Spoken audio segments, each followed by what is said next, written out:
Hey guys, it's Austin. Back with another sneaker review, but this time I'm going to do a little bit different. So a lot of times I review a brand new shoe that comes out, and I tell you if you should get it or not. This time I'm going to do the original shoe itself. So as you can see, it's the Jordan Face top box. That means it is pre-2003, I believe. Just after 2003 they went with a gray box. So it's a Jordan Face on the top. It looks like it's old newspaper. And then whenever you go to the side, it says Jordan 3. And the colorway is white and dark mocha. So if you know what this box is, you know what the shoe is. So it's the Mocha 3s. It came out in 2001. To me, this is one of my favorite shoes that released pre-2005. I have another shoe in here that's 2005 that I'm going to do later. But this shoe is very iconic in two ways. It's satin. So it's one of the very few shoes that nowadays that sat on the shelves that people were able to get, but no one wanted them. Now they want them. So the leather quality on it is just phenomenal. It's not like a normal leather that you feel on a Jordan 1. It's real buttery. On the back tabs, it's a Jumpman Air or the Jordan Air, so it's not Nike Air.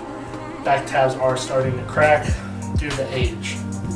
Me personally, the favorite thing about this shoe is the yellowing that's occurred on the bottom sole. I think that gives it character. A lot of people want the white, but I prefer it to be this yellow color. Another thing is the Jumpman is actual mocha brown. The new ones, they're more of a black. They're not really a brown colorway. On the actual tab of it, it's made in China. It's old size tab, stuff like that. But yeah, this shoe is more iconic than a lot of people want it to be. It came out around the same time as the Royals and a couple other hype shoes at the time. That's why they sat. From what I know from the history, is Nike ended up having to buy back a lot of them. It was one of the very first shoes in Jordan history in which Nike had to buy back the shoes. So the silhouette is the Jordan 3. It's white uppers. The midsole is a mixture of brown and white at the moment, but it's more yellow due to age. This shoe is, if you're an old sneakerhead, this is a must in your collection. That being said, I'm going to talk about my store a little bit. I always segment into something about business in these. So I was talking with a good friend of mine. He was talking about how overhead works. If you're going to get into owning a sneaker store, then one thing you have to know is overhead. I made a lot of money selling out of the back of my car, but it's different from selling out of the back of your car to selling in a store. One thing is you have to worry about rent, you have to worry about liability insurance, you have to worry about just everything. So you go from paying nothing to having fun to reselling on StockX, Go to reselling at sneaker cons and stuff like that. And you start to build your brand. But then whenever you start thinking, oh, I want to open up a store, you don't ever take it into consideration. Say normal rent is around $1,000 for a store. Okay, that's cool, $1,000. Then you have to add $400 for electricity, water, Wi-Fi, TV if you have it, store phone if you have it, stuff like that. So that's another $400 on top. So you have $1,400 a month.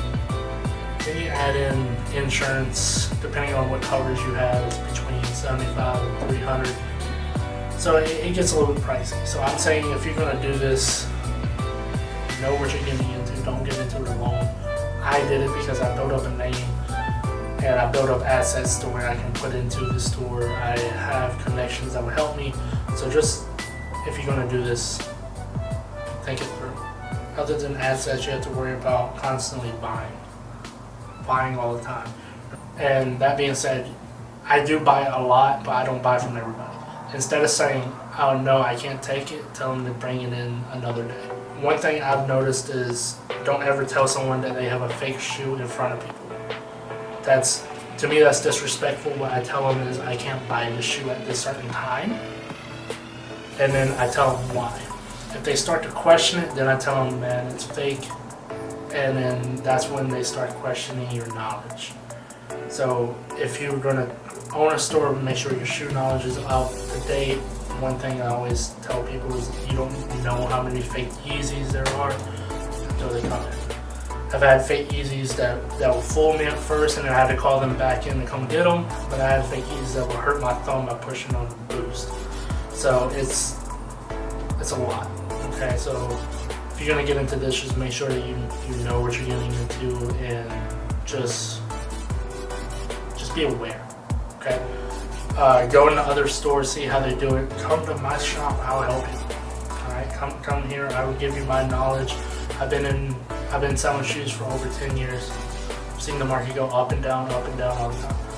I went from Adidadoras to being popular to Adidas NMDs being popular to Timberlands. So, any questions, you can always DM me on my IG. I will answer stuff like that. So, but yeah, thank you for watching. This is Jordan 3 Mocha review and a little bit of business knowledge on how to run a shoe store.